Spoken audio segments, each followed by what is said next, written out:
Hello, everyone, and welcome to another BJCP review session, category review session.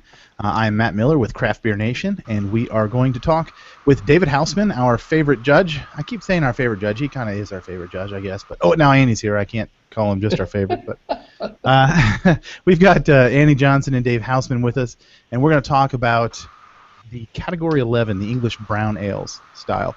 Category and the sub-styles that are within that. Spend a half hour, 45 minutes on this. Give you some material to talk about and get ready for your test, your BJCP exam. So hopefully this will provide some information and we can get through it. You can find us on Stitcher, iTunes, and FeedBurner. Our website is craftbeernation.org, so check us out, subscribe, and hang out with us. All right, so Category 11 is an English brown ales, right? That's what it is. Yep. And we moved through lagers, we moved through some ales, and now we're down to Category 11, so we're closing in on the halfway point. And it's really broken down into just three subcategories. We've got the mild, the Southern English brown, and the Northern English brown. So I guess it really, I'm looking forward to understanding what the differences are between this, so we can taste them and judge them and accurately portray them. So. Without hesitation, we're going to try a new little format here tonight. We're actually going to read through some of the category guidelines. If you're listening to this on a podcast or you're watching this, the text from the actual BJCP website is going to be kind of scripted off here for us, so you can listen, study, and listen again if you need to before you take the test. So, without further ado, we're going to jump right into the mild, the 11A subcategory. We're going to talk about the mild, and we're going to start with aroma. So, just a couple things to remember when aroma for a mild. It's going to have, the bases are going to have a low to moderate malt character with some fruitiness, and that malt character can take on like quite a few different characteristics. It'd be like caramelly, grainy, toasty, nutty, chocolatey, or whatnot. And they say there's little to no hop aroma on it, and very no to low diacetyl is acceptable here. All right, and I need a refresher. Somebody remind me the off flavor of diacetyl. How am I going to identify diacetyl in a beer? Buttered popcorn. Buttered popcorn. All right. Buttered popcorn. Yep. All right. I guess you don't want that. And is that appropriate in some styles? What style do you look for diacetyl? It's actually a little bit okay in English beers. You don't want to have a ton of it, but you can get away with it. Sometimes you'll find it in some Czech Pilsners. Usually the like Pilsner Quell. But yeah, buttered popcorn, but not bad butter, like movie theater. Movie theater popcorn. Not bad, bad butter. Butterscotch. Chardonnay, if you've had a Chardonnay that's oaked, you can get some diacetyl in there. All right. All right. So we've talked about aroma. What about appearance? So they're copper to dark brown or mahogany. A few are paler examples, like a medium amber to a light brown. But generally they are clear, and although it's traditionally filtered, low to moderate off-white tan head retention may be poor due to low carbonation, adjuncts use, and low gravity. So it's all right to have adjunct grains in the brown ale? Well, maybe like a little bit of wheat or something. Not sugar, much. sometimes. Yeah, the sugar. Yeah. I mean, the color is pretty straightforward. I mean, it's a brown ale, so you'd expect it to be darker or brown in color, I guess. So I don't know. I'm trying to think. I don't know. Mild does range from maybe an amber to very dark. There are dark milds and there are lighter milds. All right. Well, let's move on to Doug. We're going to talk a little bit about flavor. As far as the flavor goes, they generally tend to be a malty beer, although it can have a wide range of malt and yeast-based flavors. Examples of that would be malty, sweet, caramel, toffee, toast, nutty, chocolate, coffee. It seems like it's a lot of kind of flavors you can tend to get from various stouts, it looks like, as well. You get the roast and the licorice and the molasses type characteristics. Tend to finish a little bit sweet or dry. kind of variation of that as well. Versions with darker malts may have a dry roast finish, low to moderate bitterness, enough to provide some balance, but not enough to overpower the malt. Fruity esters, moderate to none. Then the diacetyl and hop flavor, low to none as well.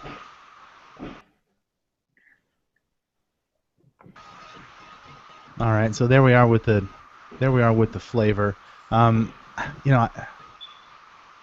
That's a big list of that's a big list of flavors. Yeah, a big variety of flavors there. When you judge some of this kind of stuff, I mean, it seems to be pretty broad. It seems to be that you can get away with a lot of different things in here. I mean, when you judge something like this, what do you look for specifically, or how do you?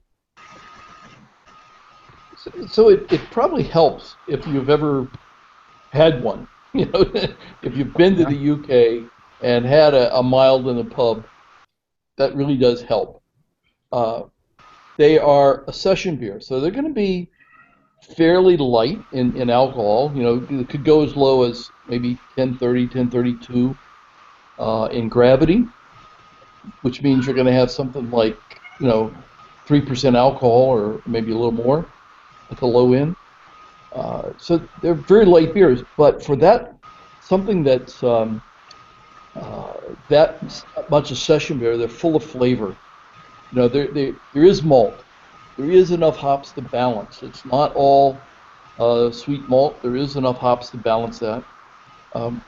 Probably very low flavor and aroma, if any, hops, but some may be there for character.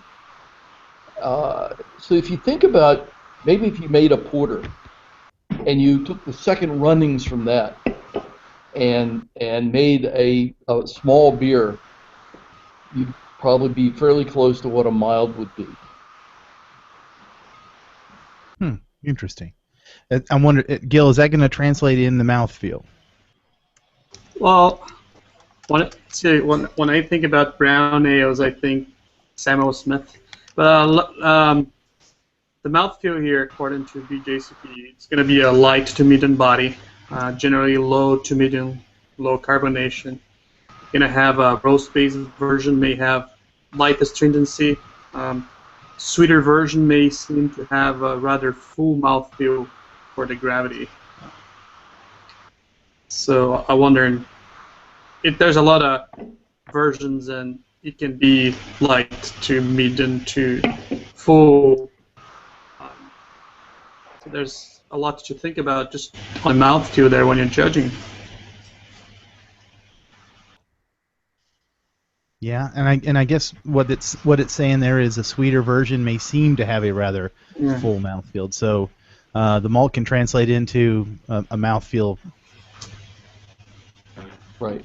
Making the mouthfeel fuller. Yeah, and the overall impression here, as according to is we're looking for a light flavored malt accented beer that is readily suited to drinking in quantity. So a sessionable beer.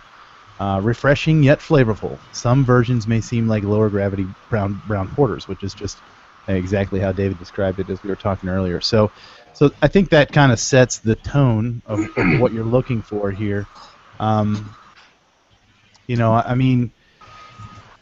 We talked about, really the comments are just exactly what we had talked about. Alan?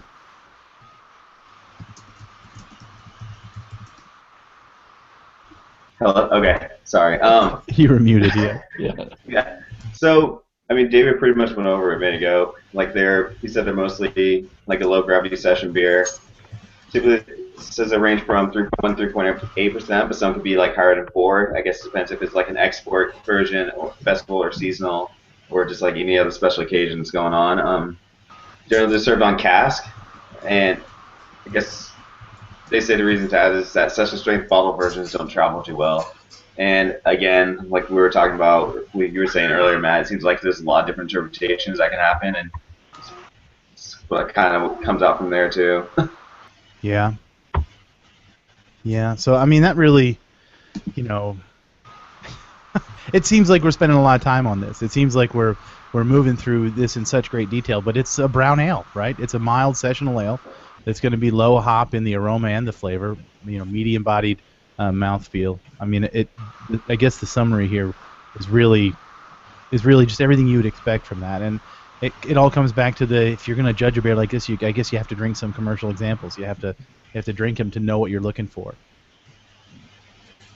Do you have any other thoughts on the mild here, David or Annie? David? No, I think that's pretty well covered. I think you guys did a good job of outlining the styles and the range of the mild. I think if you do make one or go try the commercial examples, it's well worth the trip to the UK just for research. Yeah, for research. Before your test, everybody get. Yeah, I would add that if you make one, you're not just making a light beer. It has to have flavor. So, like David said, if you're traveling overseas, if you're traveling to the UK, try them because even though they're light in alcohol, they're very flavorful, and that's important. It's not just beer with water in it. It's not like that. Exactly. So, yeah. Exactly. And they're good. When they're good, they're fantastic. Fantastic. Ashley, there's a little bit here in the guidelines about the history. So they say it may have evolved as one of the elements of the early porters. In modern times, the name mild refers to the relative lack of hop bitterness, less hoppy than a pale ale, and not so strong. Originally, the mildness may have referred to the fact that the beer was young and did not yet have the moderate sourness that the aged batches had. And somewhat rare in England, good versions may still be found in the Midlands around Birmingham. I'd like to go to Birmingham. That'd be lovely. Yeah, and there. So now you know where to get the plane ticket to. Now you know where to land. Yeah. Yeah. And it talks a little bit about the ingredients as well too.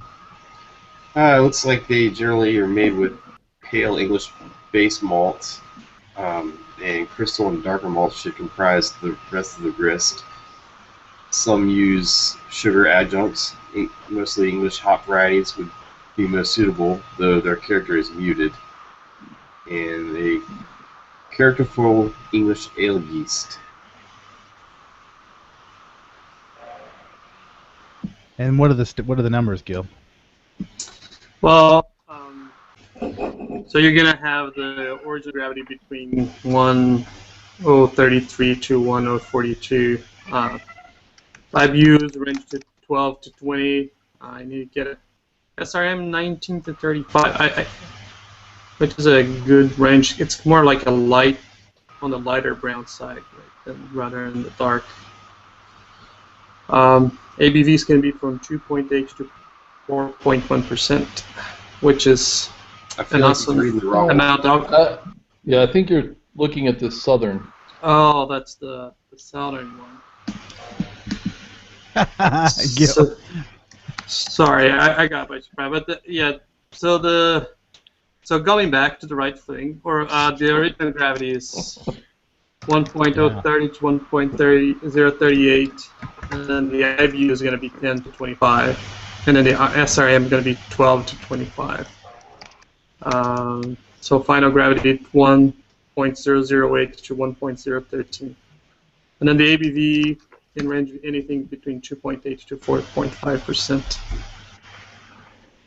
All right, so that's what you're looking for, and the good examples of this. And David, when you guys wrote these guidelines up, you ordered these commercial examples, right? So towards the top of the list is what you guys consider to be the better examples. No, there really isn't any order to those. All right. Well, I don't recognize any of these breweries. Well, one of them, but I'm wondering if any of these are. If you can find a good English mild in the United States. Does anybody here brew a good English mild? I've had micro versions of milds that were very good. around the country. I've had some excellent home brews that were milds. But in terms of mass quantity, no, I don't believe there's any of the larger breweries make a mild. Yeah. You know, this thing lists Morehouse Black Cat. Never heard of it. Have you? These are some of them that you've had on your excursions to the UK? Yes. Yeah. Gale's Festival Mild, Theakston's Traditional Mild, Brains Dark. We're all familiar with Brains in Wales there in Cardiff. Coach House Gunpowder Strong Mild. So, you know, everybody thinks we have kind of crazy beer names here in the States. It looks like we inherited it naturally. Green King XX Mild. I'm a big fan of Motor City Brewing Ghetto Blaster. Yeah, I bet that's an American brew there. So I've had a pretty good one recently at Edmund's Oast in Charleston. If you happen to find yourself in Charleston, it's a wonderful place to drink beer. And Cameron, the head brewer there, had made a mild that I thought was pretty well to style. Maybe David can discuss the difference between a mild and a small beer. I guess, what do you mean by small, Annie? I mean, you know, a small beer, the lower alcohol, historically, a small beer. Well, so it really is, a mild is one of those. So a bitter is going to be a small beer. It's a session beer, low alcohol, but with a lot of flavor. And the mild is as well. I think the difference between, say, a bitter and the mild is the bitter is primarily pale ale malt, maybe a little caramel. Mm-hmm. And they may also use some sugar in that one, brewing sugars or whatever. And the mild tends to have some darker malts in it. Is the big difference, I think. And a lower hopping rate than the bitter. And that's really the difference. You're going to have things like the Victory malt or maybe a little brown malt in it. Things that give you the nuttiness or some toastiness. The real dark ones will even have maybe a little bit of black malt. Not that you would taste it like you would in a porter, right? But it gives you some character, a little more complexity to it, right? And the darker color. All right. Well, the next two categories are a split. It looks like it's a Southern English brown and a Northern English brown, and it looks. If I'm looking at the vital statistics, it looks like, as in the other categories, we are just kind of moving up the SRM and the ABV scales as we go here. But the Southern brown ale is classified as category 11B, or the Southern brown, or the Southern English brown, and what do you think here? You guys want to dive in here a little bit and talk about the difference of these first? You know, what makes a Southern and a Northern a Northern? Well, I think that the Southern brown ales are richer in their malts. They can be a little bit more alcoholic. Stop me if I'm wrong, David. No, you they're got harder it. They're harder to find. I think probably, in the recent years in the homebrew scene, it was more popularized by one of the homebrewers that's turned professional, Jamil Zainashev's Southern English Brown. But it's very malty, delicious beer. The complexity is there and bigger. But I don't know of any commercial Southern English browns other than maybe he's doing one at Heretic. But the Northern English brown, if you think about, probably the most famous is Newcastle. And if you get a chance to try it, I don't know about the rest of you, but sometimes I go golfing. I'm not a good golfer. But they sell Newcastle in the can. And generally you find Newcastle on draft. And it sometimes it doesn't travel so well because of the storage of kegs, but for some reason the canned version travels really well versus the clear bottle you find a lot. And you can taste the difference, but you get a little bit of minerality. Do you find that, David, in Northern English? I mean, you get your I nutty character. Yeah, I think the things that come to mind to me is that the Southerns are a little sweeter, the Mm-hmm. Northern are a little drier. Dry, exactly. The Northern is going to have a little more hops versus the Southern. Um, I think the concept of richer malts are absolutely true. Um, there are a lot of other examples, I think, over there than simply Newcastle. But I think if you kind Oh of get yeah. if you get what Newcastle is, you kind of get the gist of that beer. And if you look at some of the Southern, and there aren't as many commercial examples these days, I think is the thing that's happening. If you really looked at some of the brown ales in the U.S., maybe even closer, the ones that aren't overly hopped here anyway, um, are really better examples today than probably some of the brown ales there. A lot of brew pubs will have a brown ale, and what you find is it's a little bit sweeter, more chocolate malt, a little more caramel in it, and not as dry, and a little more alcohol. So you find that in a lot of brew pubs in the U.S., and they don't really, maybe they're not calling it a Southern English brown ale, but it's what they're really making. We hear a lot of people saying that brown ales are flavorless. How would you respond to that? Because that's a discussion. I don't mean to be off the topic here, but since we're talking about judging this category, do you find? I think there are good beers and there are bad beers for any style, and if somebody's drinking one they find flavorless, they're probably not drinking a good one. If what you were used to are highly hopped IPAs, these are not going to be that, you know. If you're looking for something that you were used to drinking robust porters, it's not going to be that. But if you, again, kind of try the beers and understand it, drink a Newcastle. Newcastle has flavor to me. I enjoy it. But that's all a lot of personal taste too, you know. What flavorless to me and you are not going to be the same. And I guess that is really kind of important when you go to judge beer, right? If you're going in to judge a beer and you're like, oh great, I got the brown ales, there's no taste to these things. You have to be able to look for more subtleties there, or you're not going to be able to differentiate between them, right? Yeah, I wouldn't. You don't want to. It shouldn't be your personal preference. You should, if you really want to really be a good judge, you want to be able to understand the styles and judge anything. Yeah. And not just what you like or don't like.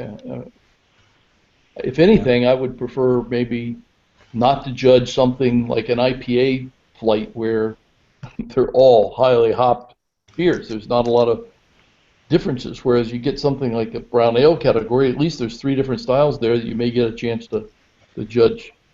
Yeah. It. How often are 11Bs sent to competitions? I mean, it's probably not made nearly as much as the Cs are as the Northern English? I think they used to. What do you say, 11C? Yeah. Do you, when you in competitions, do you see very many Southern English brown ales, or do you see? I think you do. You do. It's kind of split now, half and half. It used to be way more Northern English. You know, Northern English is also known as the nut brown. You know, yep. Have you heard the nut brown? Mm-hmm. But I think it's kind of divided now. What do you think, David? I mean, you're going to see. You go to some competitions and you'll get a lot of one thing and not the other, and you go to a different region of the country or a different time of the year and you'll find more of something else. So I don't know that there's any real statistic to quote. All right, and let's start talking about some of the guideline specifics. We'll go into 11B here, the Southern English brown. So It honestly seems like Annie opened that up completely, and then David kind of shut it down when it comes. Like honestly, when it comes to the aroma, just like they said, she said it'll often be like a richer, like more malty sweet. Yep.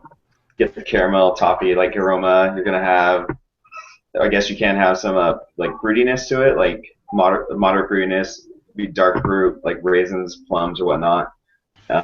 Very low no hop aromas in this style, and again, they say in this one there should be no diacetyl, but pretty much everything they've covered, like in their descriptions, were also in the aroma.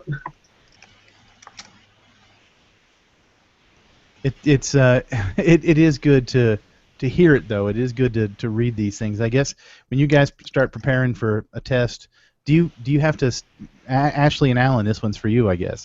When you guys took your tests here, was your study and just literally reading these guidelines and drinking a few of them? Yeah, like for years I would read them as I was drinking commercial examples, and that's how my informal studying went. And then formally, I actually wrote them down because I learned pretty well from writing. But hearing them would have been nice.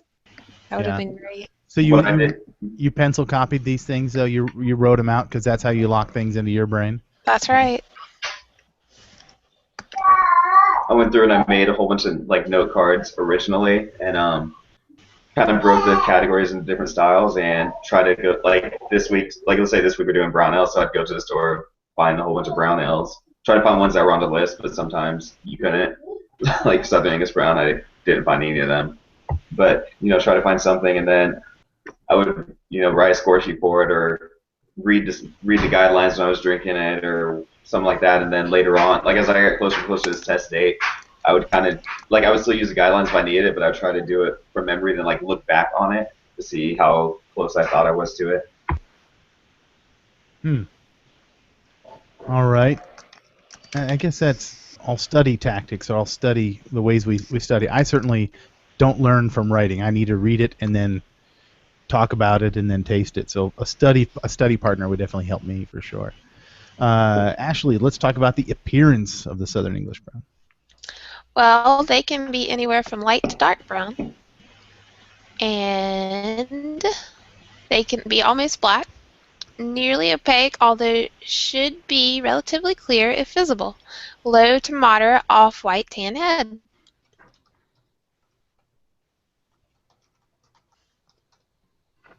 How does that make? Then let's move to taste here, Doug. And Doug is gone. Nobody noticed that. Doug left. Well, for flavor, for flavor, we need we're looking for deep caramel or toffee-like malty sweetness on the palate, lasting into the finish. Some biscuit, coffee, or common. Must have a moderate dark fruit complexity. The dark fruits, I've always associated them coming from the yeast.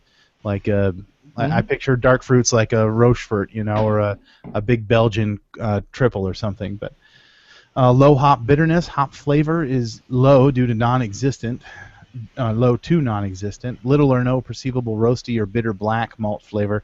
Moderately sweet finish with a smooth malty aftertaste. Low to no diacetyl.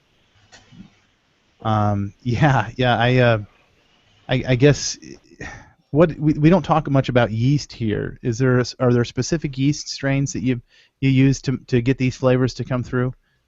Yeah, English yeast are great. That's my favorite. They have a specific character to them that you just can't find in any other. Like the bready, I don't know, it just a little bit of fruit, but not a lot of fruit, and it's so yummy. And those are just strains that have been harvested and engineered and microbiologied all the way down over the years, I guess. So, yeah. What does the mouthfeel of this translate there, Gil? So, the Southern English Brown Ale are going to be more on the meat and body. They can have some residual sweetness and may give you like a heavier impression. Low to moderately low carbonation, quite creamy and smooth in textures, and particularly for its gravity. Creamy and smooth in texture. That sounds good. So overall, we're looking at a luscious malt-oriented brown ale with caramel, dark fruit, complexity of malt flavor. May seem somewhat like a smaller version of a sweet stout or a sweet version of a dark mild. So let me say that again. A smaller version of a sweet stout or a sweet version of a dark mild. So I guess that's everything in the middle again, right? So, and I guess comparing it to other styles is as good a way to prepare for this as any, right? So if you, I don't know what this should taste like, but I can draw a conclusion based on what it's nearby or what other people are saying it should taste like. So. I guess, Go ahead. go ahead. I was just wondering, Dave, on any when you guys are trying a beer like this, do you guys try to zoom out and one or two things to start with, or you just have the general thing just come into and you can grasp everything that you're looking at the beer? As a tip, I mean, if I'm judging something and I'm tasting, do you try to get a couple flavors right off the bat to see if it comes into the style that you're looking for there? Annie? I'm sorry, I was reading and I wasn't paying attention. Well, look, I'll start, then Annie can jump in. So when I'm judging, tasting, the first thing I do is get the aroma, right? Because there are a lot of volatiles in the aroma that can go away. So I try to, what's the first thing that hits me? I write that down, and then next thing I look for depth as I go along. So if the first thing that hits you is caramel malt, I write that down. And then as I get other nuances, I'll write those. I try to cover all of the relevant aspects for that style. So you have to kind of understand the style. I mean, you're not looking for the clove phenolics of a Belgian, so I wouldn't say anything about that unless it happened to be there, because it's not supposed to be there, right? I will say I'll write about the malt, I'll write about the aroma, hops, aroma, alcohol, esters, diacetyl. I'll mention whether I get diacetyl or DMS, those kind of things in the aroma. And in flavor, similarly, what do I get in terms of the flavor? What's the first thing that really hits me?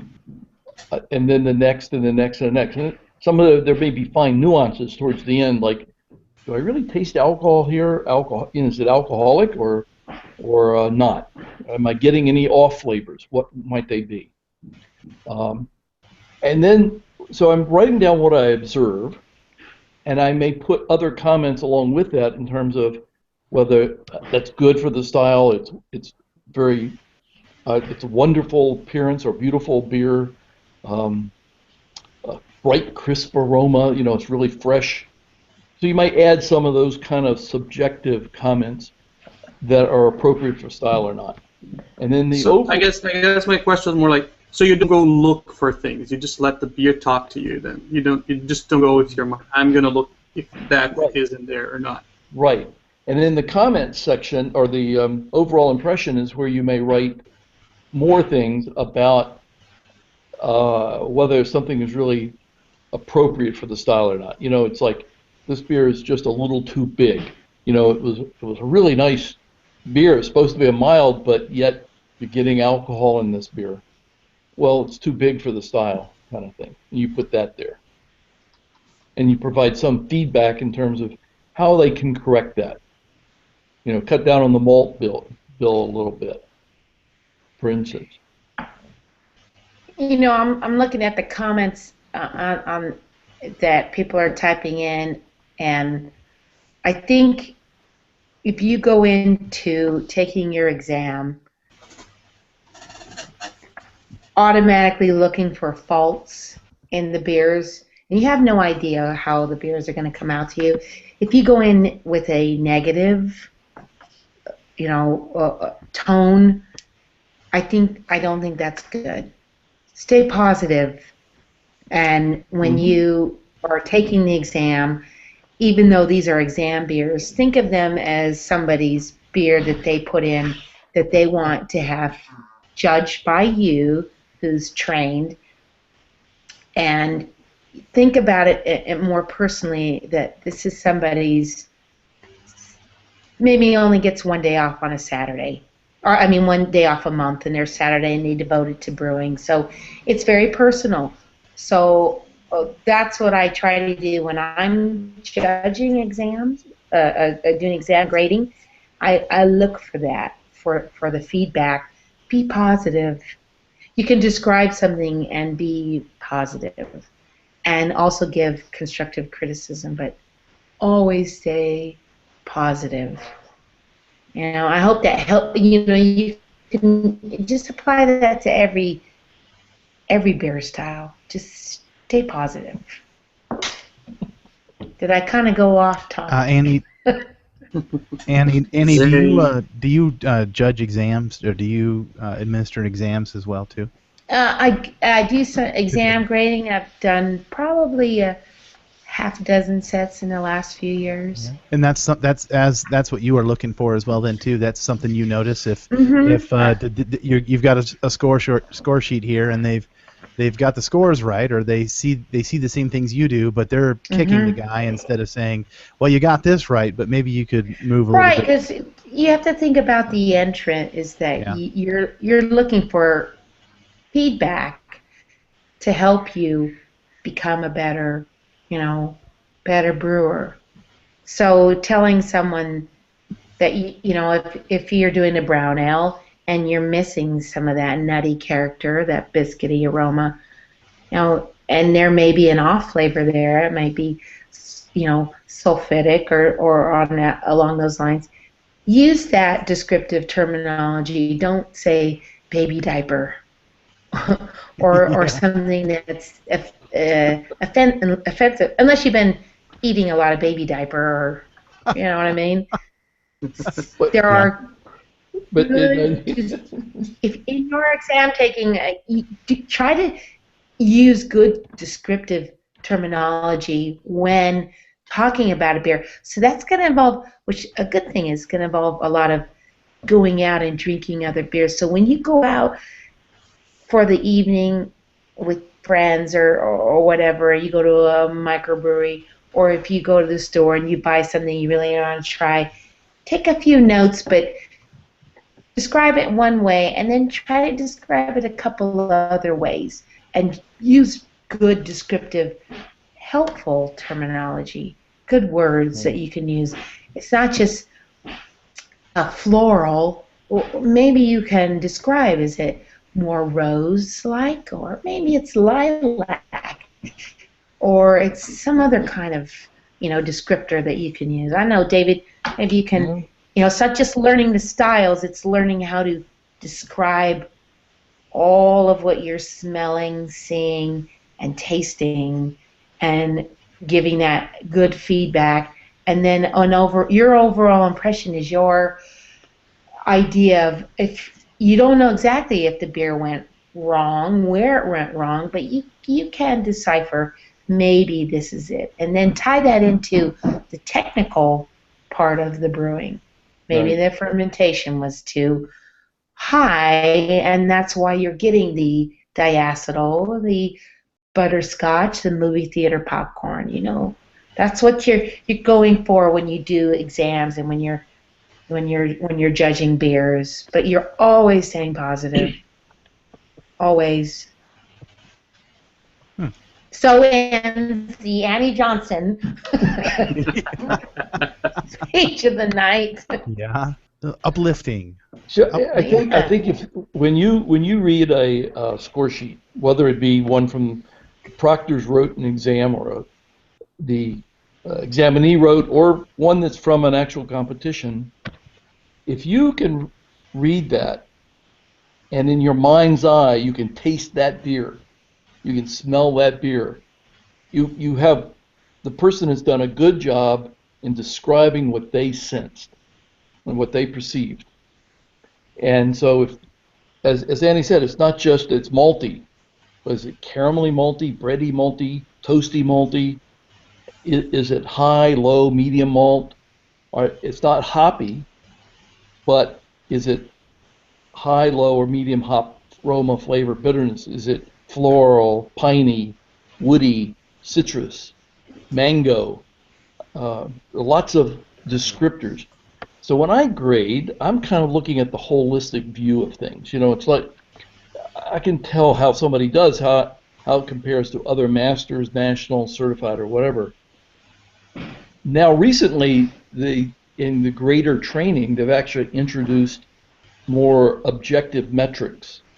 Um, and those metrics are things like how many adjectives were used. You know, it's not just, you know, so they can count it and try to get a better feel for, you know, for this kind of beer or for this thing, a master should, I'll make up the numbers because I don't remember exactly, you know, 14 adjectives should be on this page, whereas the national might be 12, the certified 10, the recognized 8, and below that, their descriptive ability is probably not very good. So think about it in that sense. And if you go to the BJC website on, I think it's the Exam Center, there is some presentations and materials there on grader training. That's what the graders are looking for. Read those too. It'll help you figure out how to meet that expectation that they're going to have. It kind of sounds like Google could proctor these things, though, if you're just counting, you know, counting adjectives. Well, and that's kind of my criticism of doing it that way. Yeah. I tend to look at it as a holistic thing, and kind of the way to kind of go on what Annie was saying about scoring something. You know, I look at the aroma, and some people would say, okay, it's supposed to start at 12 points here. I'm going to start subtracting off points for things that go wrong. Other people may say I start at 0 and I start adding things up as they go right, kind of half full, glass half full, half empty. I tend to take it that, all right, if there's nothing particularly really wrong with the beer, technically or stylistically, but there's also nothing really right about it too much, it's medium. It gets the 6 points, and they're at the midpoint. And as the beer starts to exhibit more of the characteristics of that style, less technical flaws, comes together with things that are ethereal. You know, it's not, you can't put your hands around when something really just smells wonderful or tastes wonderful. You know, it gets higher and higher scores. Or if there's real faults, you go below 6. But I tend not to, as Annie said, you don't really have to knock somebody. I mean, it could have a lot of flaws, and you could still mark it a 5, less than average, and that's okay. You don't have to give them a 1 or a 2. You know. Yeah. By the way, at the BJCP reception at the HA conference, we had a lot of tasting of doctored ciders with different compounds, and one of them was butyric, which is sort of like baby diaper. They actually did. And then I go to judge ciders, and we had one, and I didn't have to say baby diaper, it was butyric, but Yeah, and I guess yeah, I guess it. How does a beer like that come off of someone's brewing system and they go, boy, I've got to get this scored, or is it they're just new to the hobby and they want to have someone tell them what is wrong and help them find ways to make it better? All of the above. I mean, Yeah. you get different people entering to different. Some people entering to just win something. Other people are honestly looking for feedback. And the beers might have been wonderful the first round when they went through, and if they sat in the bottles or they didn't transport well, or they had flaws like oxidation that kind of exacerbate over time, maybe by the time you get to the second round, they weren't quite as good sometimes. Yeah. But then they need to know that. That's good feedback, so the next time they can improve. Well, good. It looks like there's only one history section between the southern and northern English browns here. Ashley, tell us a little bit about the difference here. The English brown ales are generally split into sub-styles along geographic lines. The Southern English or London-style brown ale are darker, sweeter, and lower gravity than the northern cousins.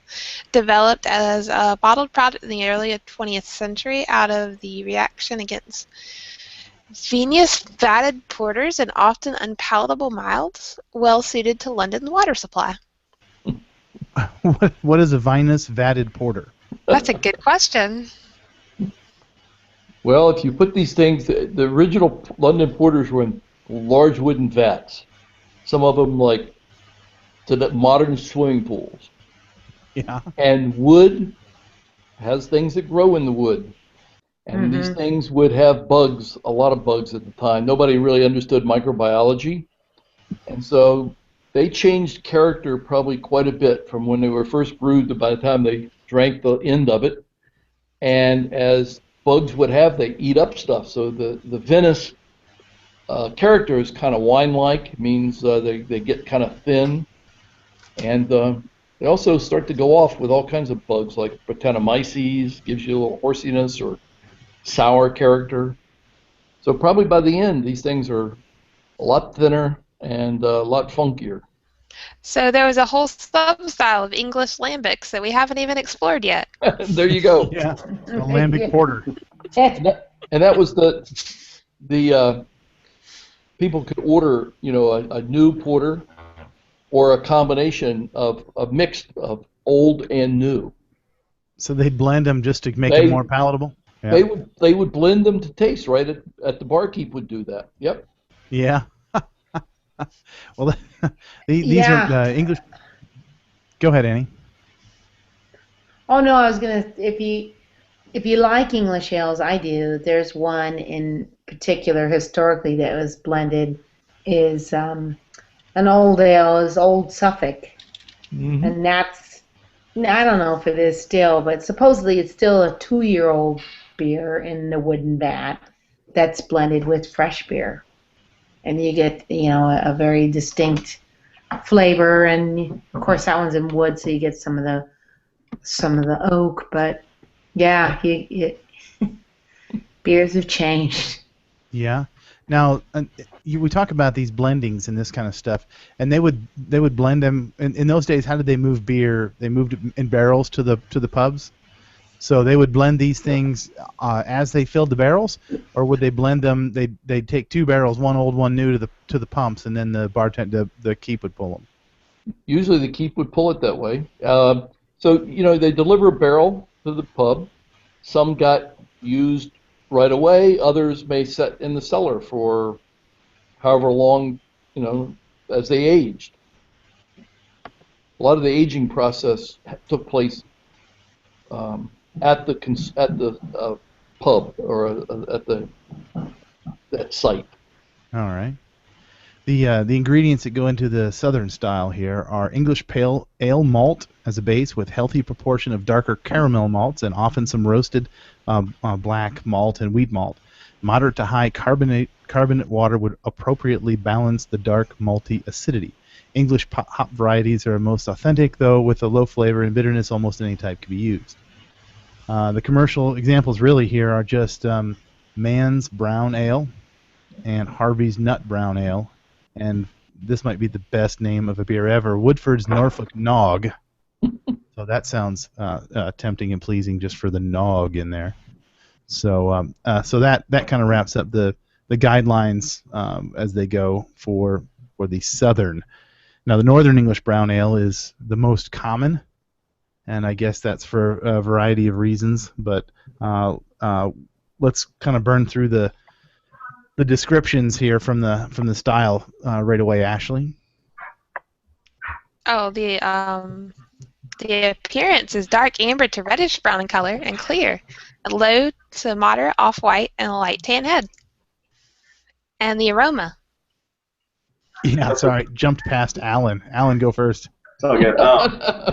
Right. So this one, again, like I said, different from the other one, but it's going to have a light, sweet malt aroma with some toffee, nutty, and caramel notes. They say there can be a light but appealing fresh hop aroma, usually as a UK type hop. Like light fruity esters, maybe have in these beers, but should not dominate, and there should be low to no diacetyl in there. Yeah, and I guess this comes back to it, and I want to ask Annie, let's get through this. The flavor here is gentle to moderate malt sweetness with a nutty, lightly caramelly character and a medium dry to dry finish. Malt may also have a toasted, biscuity, or toffee-like character. Medium to medium-low bitterness. Malt hop balance is nearly even with hop flavor low to none of the UK varieties. Some fruity esters can be present. Low diacetyl, especially butterscotch, is optional but acceptable. But acceptable. I shouldn't have said not in there. So, where does this nutty come from? Where this is what we affectionately call a nut brown ale, and then Nut brown. Yeah. Nut to brown that has no nut. The malt, if you use biscuit malt or Victory, you get some of that nutty character. Is that right, David? I think I got that right. Yep.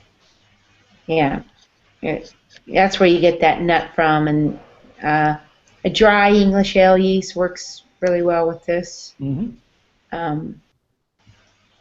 And I think what nut browns have about, you have your base malt, your good British malt, 2-row, and your a little bit of crystal or caramel malt, and Victory, and some biscuit malt.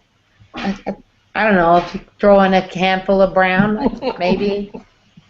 But I mean, it's quite complex for such a light beer. I mean, I don't know. They're kind of taking a back seat these days with this hop infatuation. I love hops. Don't get me wrong, but I drink with the season, and this is a time of year where those beers are more appealing to me. It's because it's so hot out, Yeah. But yeah, that's where your nut character comes from, and then the fruitiness is restrained. I mean, I don't want to get too technical, but I think nut browns are these days sadly forgotten. Not in the U.S., but not so much overseas. But and there again, the U.S., if they do make one, they make an imperial one, or they make a. Well, they'll make an American style brown ale, which will be, that's a different category, but it changes everything. Yeah. It changes everything with I don't know how to say it. Is that if the English are driving a nice Mini, and it's the nut brown. Here in the States, it's now a Toyota Tundra, 4-door, 4-wheel drive. Sometimes that's what happens with the other styles of beers. It just, when we brew them and make them here in the States, we change. We have to make them affectionately, though. Bigger. Yeah. Bigger. Kind of when I have all these relatives in Ireland, and when I visit them and they show me the bathroom, to me that's the size of my sink. So it's kind of, we just make it bigger and put 10 feet on it, 24 square feet. That's a bathroom. You know what I mean? Did I go off topic? That's all right. We can wander a bit. Well, you think about when you're taking the exam, when they ask you, if you get asked a question about, brown ales, it just may be brown ales. So you're going to have to think about all the brown ales. But what do you mean? You know what I mean?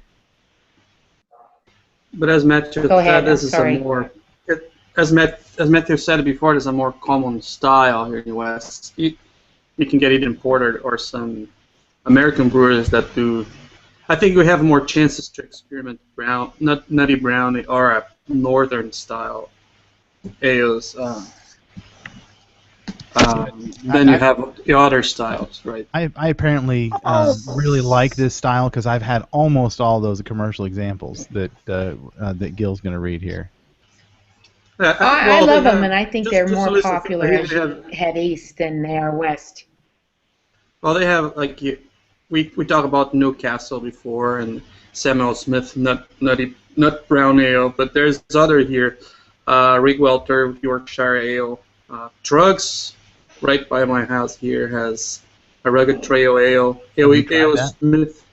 I have not, but I will now. And Ale Smith Nutco, Nut Brown Ale, and Avery has one, which I tried. It's actually good. It's one of the brown ales that I like it. The Alias Brown Ale. And then Busan and Sam Adams has their brown ale that you can find quite available. Yeah.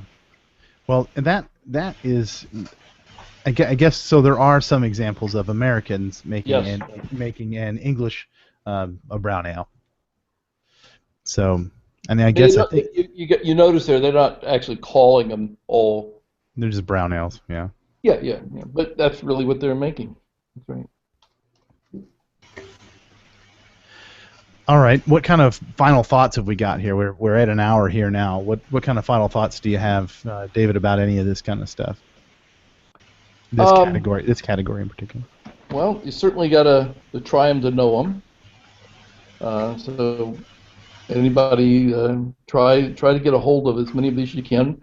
They may be brewpub versions of things like miles because they don't travel well. Think of a question. It's not on the online exam, but a written exam where it would be compare and contrast these. That's a good question to ask yourself as you study. How would you compare these three? How do you compare the American brown, the English brown, and a porter? It's a good study guide. All right. Okay, well, we're going to come back in a couple of weeks, and we're going to talk about the next category, which is Category 12, and that is porters. So can I take a step up to the Brown's big brother, I guess, here, and talk about the three subcategories of that, brown, robust, and Baltic porters, and dig into a little bit of that. So we'll be back in a few weeks with this, with another installment of this, Category 12. And until then, I guess everybody, get ready for your exams and take your exams, and maybe you'll do all right. But the guidelines are king here, and I personally, I think if I were listening to this, the things I would take away are some of the comments that Annie had made about writing a good score sheet, and offering many adjectives, as David said, and trying to appropriately and politely describe the beer. So, all right. Well, that's it for this show, and we will. I think we're going to try and practice this new format between shows because we can make things move a little smoother. And until then, cheers, everyone. I need a refresher here. Cheers. Cheers. Good night.